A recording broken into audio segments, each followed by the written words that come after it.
नमस्कार। श्रीमद् वाल्मीकि रामायण अखंड पाठ में हम पढ़ रहे हैं सुंदरकांड और आज है पंचदश सर्ग यानी कि 15वां सर्ग। हनुमान जी अशोक वाटिका में पहुंच चुके हैं और एक अशोक वृक्ष पे उन्होंने अपना ठिकाना बना लिया है जहां से उन्हें दूर दूर तक दिखाई दे रहा है। ऐसा आभास उन्हें हो रहा है कि सीता माँ के अवश्य यहाँ उन्हें दर्शन होंगे। तो इस सर्ग में है वन की शोभा देखते हुए हनुमान जी का एक चैत्य प्रासाद यानी मंदिर के पास सीता को दयनीय अवस्था में देखना, पहचानना और फिर प्रसन्न होना। तो चलिए प्रारंभ करते हैं आज का पाठ और जानते हैं किस प्रकार किस अवस्था में हनुमान जी ने माता सीता के दर्शन किए। सवीक्षमाणस्तत्रस्थो मार्गमाणश्च मैथिली अवेक्षमाणश्च महीं सर्वां तामन्ववेक्षत सन्तानकलताभिश्च पादपैरुपशोभितां दिव्यगन्धरसोपेतां सर्वतः समलङ्कृतां तां सनन्दनसङ्काशां मृगपक्षिभिरावृतां हर्म्यप्रासादसंबाधां कोकिलाकुलनिःस्वनां काञ्चनोत्पलपद्माभिर्वापीभिरुपशोभितां बहवासनकुथोपेतां बहुभूमिगृहायुतां सर्वतुर्कुसुमैः रम्यैः फलवद्भिश्च पादपैः पुष्पितानां शोकानां श्रिया सूर्योदय प्रभाम्।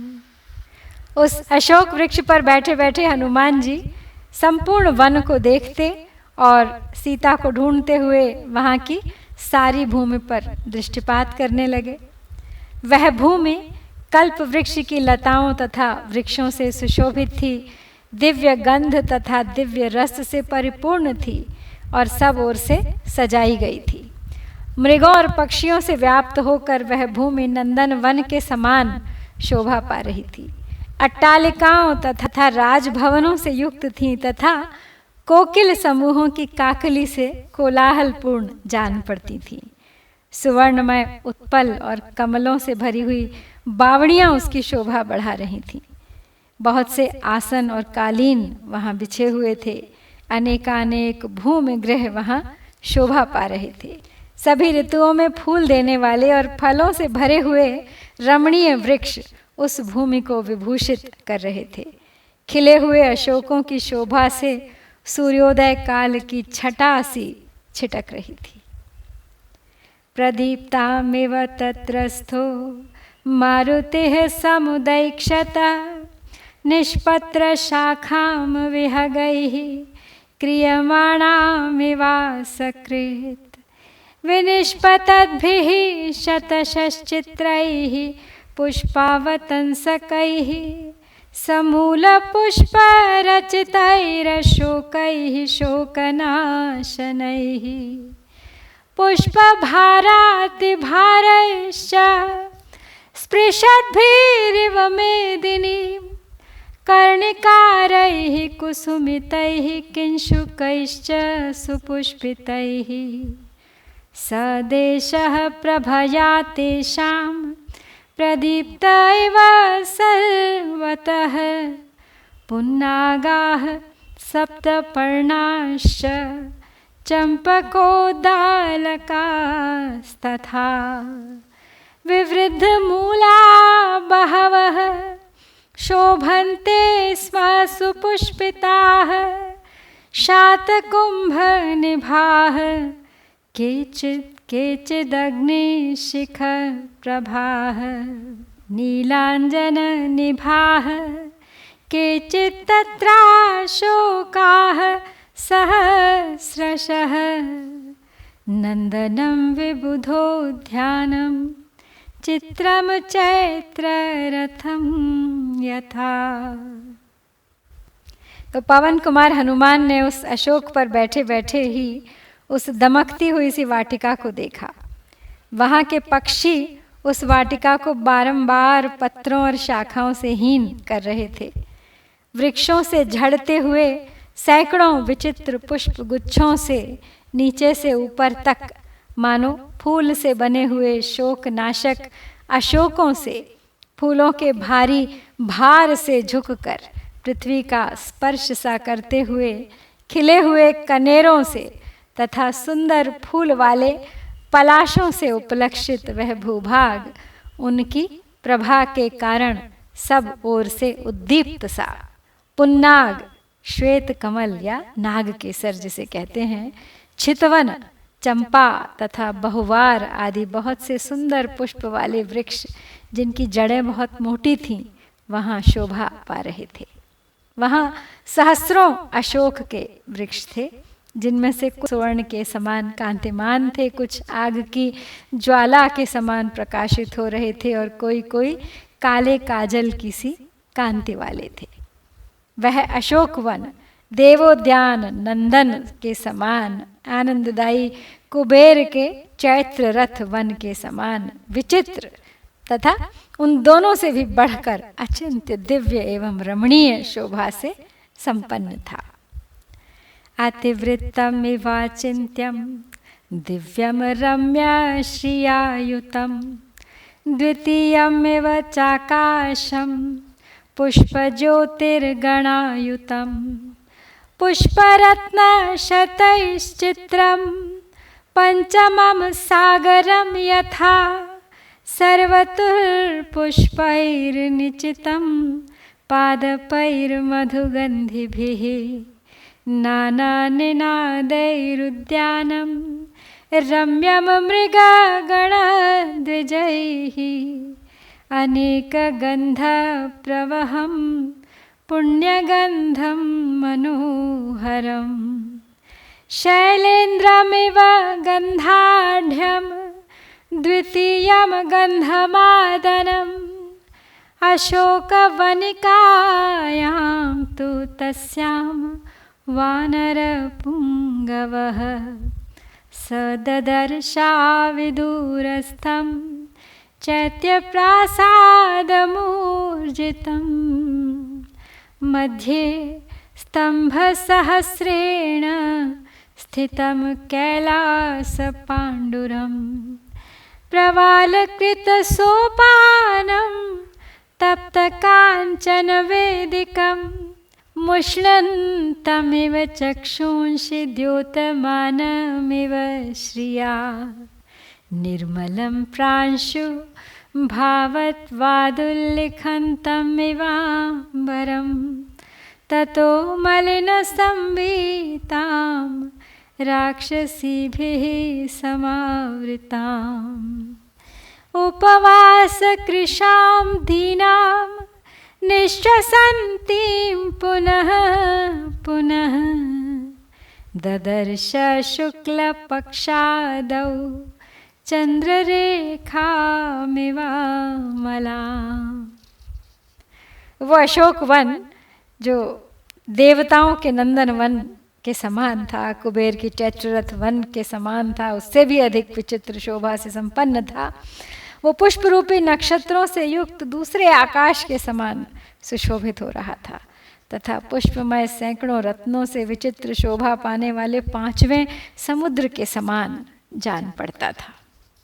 सब ऋतुओं में फूल देने वाले मनोरम गंध युक्त वृक्षों से भरा हुआ तथा भांति भांति के कलरव करने वाले मृगों और पक्षियों से सुशोभित वह उद्यान बड़ा रमणीय प्रतीत होता था। वह अनेक प्रकार की सुगंध का भार वहन करने के कारण पवित्र गंध से युक्त और मनोहर जान पड़ता था। दूसरे गिरिराज गंधमादन के समान उत्तम सुगंध से व्याप्त था। उस अशोक वाटिका में वानर शिरोमणि हनुमान ने थोड़ी ही दूर पर एक गोलाकार ऊंचा मंदिर देखा जिसके भीतर 1000 खंभे लगे हुए थे। वह मंदिर कैलाश पर्वत के समान श्वेत वर्ण का था। उसमें मूंगे की सीढ़ियां बनी थीं तथा तपाए हुए सोने की वेदियां बनाई गई थीं। वह निर्मल प्रासाद अपनी शोभा से देदीप्यमान सा हो रहा था। दर्शकों की दृष्टि में चकाचौंध सा पैदा कर देता था और बहुत ऊंचा होने के कारण आकाश में रेखा खींचता सा जान पड़ता था। वह चैत्य प्रासाद यानी वो मंदिर देखने के बाद उनकी दृष्टि वहाँ एक सुंदरी स्त्री पर पड़ी, जो मलिन वस्त्र धारण किए राक्षसियों से घिरी हुई बैठी थी। वह उपवास करने के कारण अत्यंत दुर्बल और दीन दिखाई देती थी तथा बारंबार सिसक रही थी। शुक्ल पक्ष के आरंभ में चंद्रमा की कला जैसी निर्मल और कृश दिखाई देती है, वैसी ही वह भी दृष्टिगोचर हो रही थी। मंद प्रख्यायमानेन रूपेण रुचिर प्रभाम पिनद्धाम धूम जालेन शिखामिव विभावसोः पीतेनैकेन संवितां क्लिष्टेनोत्तम वाससा सपङ्कामनलङ्कारां विपद्मामिव पद्मिनीं पीडितां दुःखसन्तप्तां परीक्षीणां तपस्विनीं ग्रहेणाङ्गारकेणेव पीडितामिव रोहिणीम् अश्रुपूर्णमुखीं दीनां कृशामनशनेन च शोकध्यानपरां दीनां नित्यं दुःखपरायणां प्रियं जनं पश्यन्तीं राक्षसीगणं स्वगणेन मृगीं हीनां श्वगणेनावृतामिव नीलनागाभयावेण्या जघनं गतयैकया नीलया नीरदापाये वनराजा महीमिव। तो हनुमान जी को उस चैत्य प्रासाद, उस मंदिर के पास एक स्त्री दिखाई दी जो बहुत ही कमजोर थी और राक्षसियों से घिरी हुई थी। धुंधली सी स्मृति के आधार पर कुछ कुछ पहचाने जाने वाले अपने रूप से वह सुंदर प्रभा बिखेर रही थी और धुएं से ढकी हुई अग्नि की ज्वाला के समान जान पड़ती थी। एक ही पीले रंग के पुराने रेशमी वस्त्र से उसका शरीर ढका हुआ था। वह मलिन अलंकार शून्य होने के कारण कमलों से रहित पुष्करिणी के समान श्रीहीन दिखाई देती थी। वह तपस्विनी मंगल ग्रह से आक्रांत रोहिणी के समान शोक से पीड़ित, दुख से संतप्त और सर्वथा क्षीणकाय हो रही थी। उपवास से दुर्बल हुई उस दुखिया नारी के मुंह पर आंसुओं की धारा बह रही थी। वह शोक और चिंता में मग्न हो दीन दशा में पड़ी हुई थी एवं निरंतर दुख में ही डूबी दिखाई दे रही थी। वह अपने प्रियजनों को तो देख नहीं पाती थी, उसकी दृष्टि के समक्ष सदा राक्षसियों का समूह ही बैठा रहता था, जैसे कोई मृगी अपने यूथ से बिछुड़कर कुत्तों के झुंड से घिर गई हो। वही दशा उसकी भी हो रही थी। काली नागिन के समान कटी से नीचे तक लटकी हुई एकमात्र काली वेणी के द्वारा उपलक्षित होने वाली वह नारी बादलों के हट जाने पर नीली वन श्रेणी से घिरी हुई पृथ्वी के समान प्रतीत होती थी। सुखारहाम दुख संतप्ताम व्यसनानाम को विदाम ताम विलोक्य विशालाक्षीम अधिकम मलिनाम कृशाम तर्कयामास सीतेति कारणैरुपपादिभिः ह्रियमाणा तदा तेन रक्षसा कामरूपिणा यथा रूपा हि दृष्टा सा तथा रूपेयमङ्गना पूर्णचन्द्राननां शुभ्रूं चारुवृत्त पयोधरां कुर्वतीं प्रभया देवीं सर्वावृतिमिरा दिशः तां नीलकण्ठीं बिम्बोष्ठीं सुमध्यां सुप्रतिष्ठितां सीतां पद्मपलाशाक्षीं मन्मथस्य रतिं यथा इष्टां सर्वस्य जगतः पूर्णचन्द्रप्रभामिव भूमौ सुतनुमासीनां नियतामिव तापसीं निःश्वासबहुलां भीरुं भुजगेन्द्रवधूमिव। उन स्त्री को देखकर हनुमान जी को ऐसा प्रतीत हो रहा था कि वो सुख भोगने के योग्य थी, किंतु दुख से संतप्त हो रही थी। इसके पहले उसे संकटों का कोई अनुभव ही नहीं था। मानो उस विशाल नेत्रों वाली अत्यंत मलिन और क्षीणकाय अबला का अवलोकन करके युक्त युक्त कारणों द्वारा हनुमान जी ने यह अनुमान किया कि हो न हो यही सीता माता है। इच्छानुसार रूप धारण करने वाला वह राक्षस जब सीता को हर कर ले जा रहा था, उस दिन जिस रूप में उनका दर्शन हुआ था, कल्याणी नारी भी वैसे ही रूप से युक्त दिखाई दे रही थी। देवी सीता का मुख पूर्ण चंद्रमा के समान मनोहर था। उनकी भौहें बड़ी सुंदर थीं तथा उनकी भौहें बहुत सुंदर थीं। वे अपनी अंग कांति से संपूर्ण दिशाओं का अंधकार दूर किए देती थी। उनके केश काले काले और ओष्ठ बिंब फल के समान लाल थे। कटिभाग बहुत ही सुंदर था। सारे अंग सुडौल सुगठित थे। कमल नयनी सीता कामदेव की प्रेयसी रति के समान सुंदरी थी।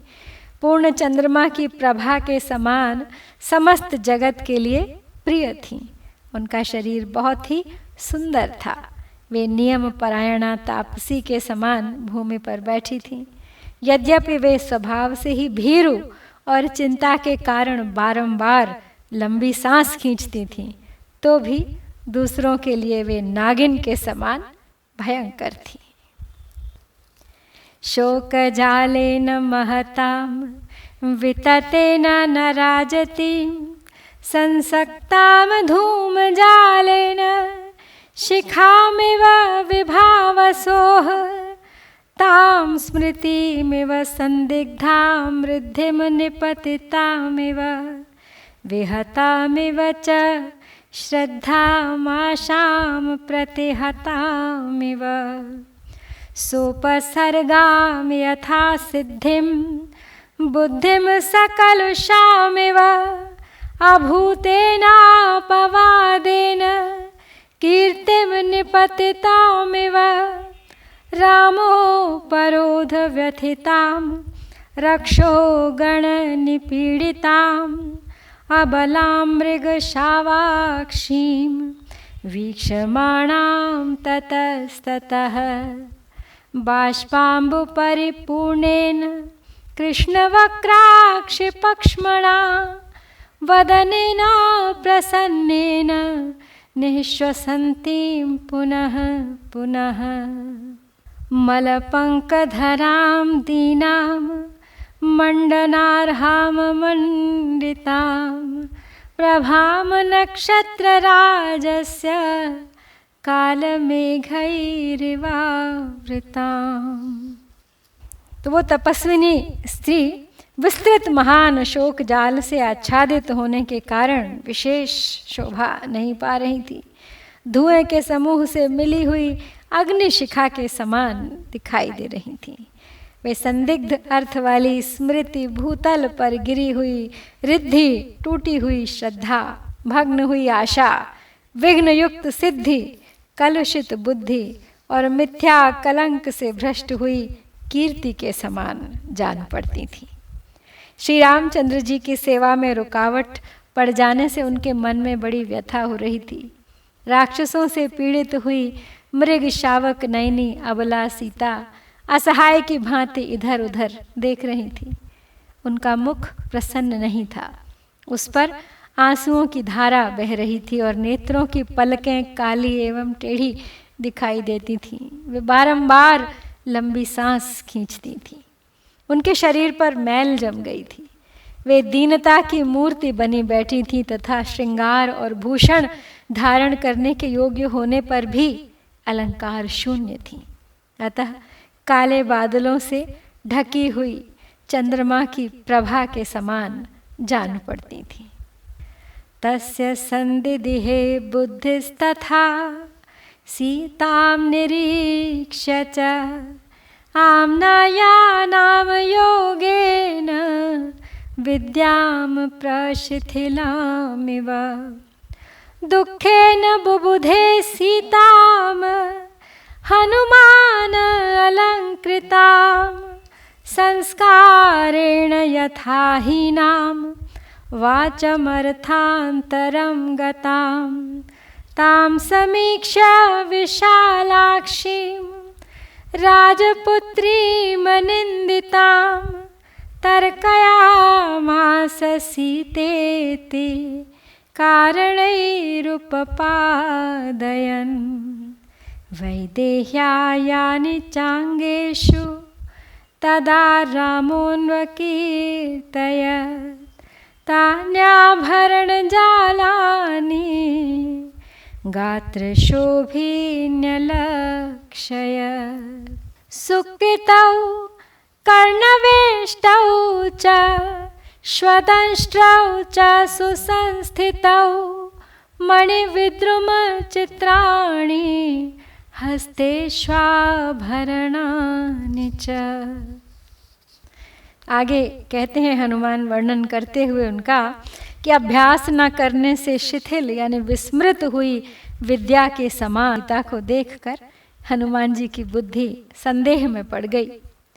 अलंकार तथा स्नान अनुलेपन आदि अंग संस्कार से रहित हुई सीता व्याकरणादि जनित संस्कार से शून्य होने के कारण अर्थांतर को प्राप्त हुई वाणी के समान पहचानी नहीं जा रही थी। हनुमान जी ने बड़े कष्ट से उन्हें पहचाना। उन विशाल लोचना सती साध्वी राजकुमारी को देखकर उन्होंने कारणों से युक्तियों से उपादन करते हुए मन में निश्चय कर लिया कि यही सीता है। उन दिनों श्री रामचंद्र जी ने विदेह कुमारी के अंगों में जिन जिन आभूषणों के होने की चर्चा की थी वे ही आभूषण समूह इस समय उनके अंगों की शोभा बढ़ा रहे थे। हनुमान जी ने इस बात की ओर लक्ष्य किया।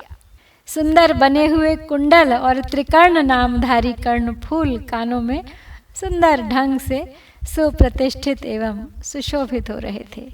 हाथों में कंगन आदि आभूषण थे जिनमें मणि और मूंगे जड़े हुए थे। श्यामानि चिरयुक्तत्वात् तथा संस्थानवन्ति च तान्येवैतानि मन्ये अहं यानि रामो अन्वकीर्तयत् तत्र यान्यवहीनानि तान्यहं नोपलक्ष्ये यान्यास्यानावहीनानि तानि मानि न संशयः पीतं कनकपट्टाभं स्रस्तं तद्वसनं शुभम् उत्तरीयं नगासक्तं तदा दृष्टं प्लवङ्गमैः भूषणानि च मुख्यानि दृष्टानि धरणीतले अनयैवापविद्धानि स्वनवन्ति महान्ति च इदं चिरगृहीतत्वाद् वसनं क्लिष्टवत्तरं तथाप्यनूनं तद्वर्णं तथा श्रीमद्यथेतरत् इयं कनकवर्णाङ्गी रामस्य महिषी प्रिया प्रणष्टापि सती यस्य मनसो न प्रणश्यते। तो हनुमान जी सीता की पहचान कर रहे हैं श्री राम के दिए हुए वर्णन के अनुसार। तो आगे कहते हैं यद्यपि बहुत दिनों से पहने गए होने के कारण उनके जो आभूषण थे वो कुछ काले पड़ गए थे, तथापि उनके आकार प्रकार वैसे ही थे। तो हनुमान जी ने सोचा, श्री रामचंद्र जी ने जिनकी चर्चा की थी मेरी समझ में, ये वे ही आभूषण हैं। सीता ने जो आभूषण वहाँ गिरा दिए थे उनको मैं इनके अंगों में नहीं देख रहा हूँ। इनके जो आभूषण मार्ग में गिराए नहीं गए थे, बस वे ही दिखाई देते हैं, इसमें कोई संशय नहीं है। उस समय वानरों ने पर्वत पर गिराए हुए सुवर्ण पत्र के समान जो सुंदर पीला वस्त्र और पृथ्वी पर पड़े हुए उत्तमोत्तम बहुमूल्य एवं बजने वाले आभूषण देखे थे, वे इन्हीं के गिराए हुए थे। यह वस्त्र बहुत दिनों से पहने जाने के कारण यद्यपि बहुत पुराना हो गया है, तथापि इसका रंग पीला है जो अभी तक उतरा नहीं है। यह भी वैसा ही कांतिमान है जैसा वह दूसरा वस्त्र था। ये सुवर्ण के समान गौर अंग वाली श्री रामचंद्र जी की प्यारी महारानी ही हैं अवश्य, जो अदृश्य हो जाने पर भी उनके मन से विलग नहीं हुई हैं।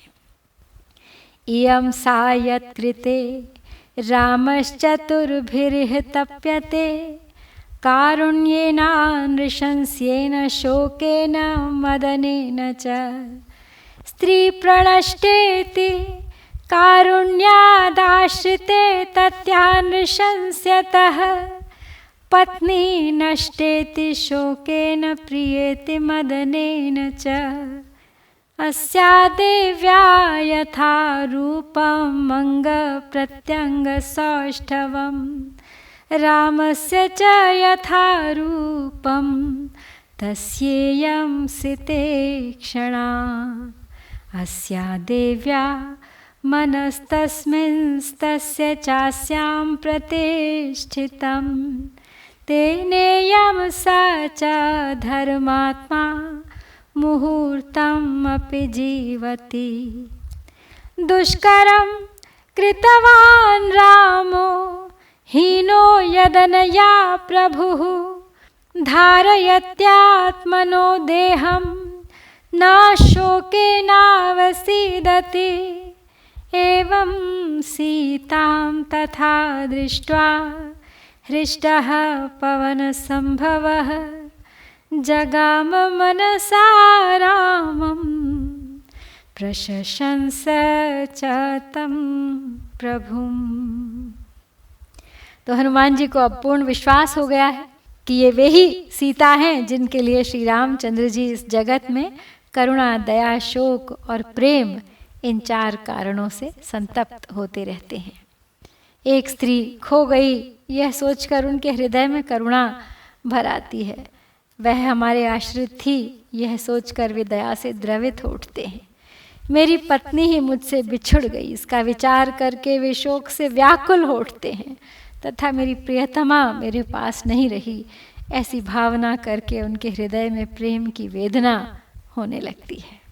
जैसा अलौकिक रूप श्री रामचंद्र जी का है, तथा जैसा मनोहर रूप एवं अंग प्रत्यंग की सुघड़ता इन देवी सीता में है, इसे देखते हुए कजरारे नेत्रों वाली सीता उन्हीं के योग्य पत्नी हैं। इन देवी का मन रघुनाथ जी में और श्री रघुनाथ जी का मन इनमें लगा हुआ है, इसीलिए ये तथा धर्मात्मा श्री राम जीवित हैं। इनके मुहूर्त मात्र जीवन में भी यही कारण है। इनके बिछुड़ जाने पर भी भगवान श्री राम जो अपने शरीर को धारण करते हैं, शोक से शिथिल नहीं हो जाते हैं। यह उन्होंने अत्यंत दुष्कर कार्य किया है। इस प्रकार उस अवस्था में सीता का दर्शन पाकर पवन पुत्र हनुमान जी बहुत प्रसन्न हुए। वे मन ही मन भगवान श्री राम के पास जा पहुँचे, उनका चिंतन करने लगे तथा सीता जैसी साध्वी को पत्नी रूप में पाने से उनके सौभाग्य की भूरि भूरि प्रशंसा करने लगे। तो हनुमान जी को सीता माँ के दर्शन हो गए हैं। तो हनुमान जी को विश्वास हो गया है कि जिन स्त्री को उन्होंने उस मंदिर में देखा है वो अवश्य ही सीता है। तो उनकी इस सफलता के साथ ही श्री वाल्मीकि निर्मित आर्ष रामायण आदि काव्य के सुंदर कांड में ये 15वां सर्ग यहाँ पर पूरा होता है। इत्यार्षे श्रीमद् रामायणे वाल्मीकिये आदिकाव्ये सुन्दरकाण्डे 15 सर्गः। ॐ श्री सीतारामचन्द्राभ्यां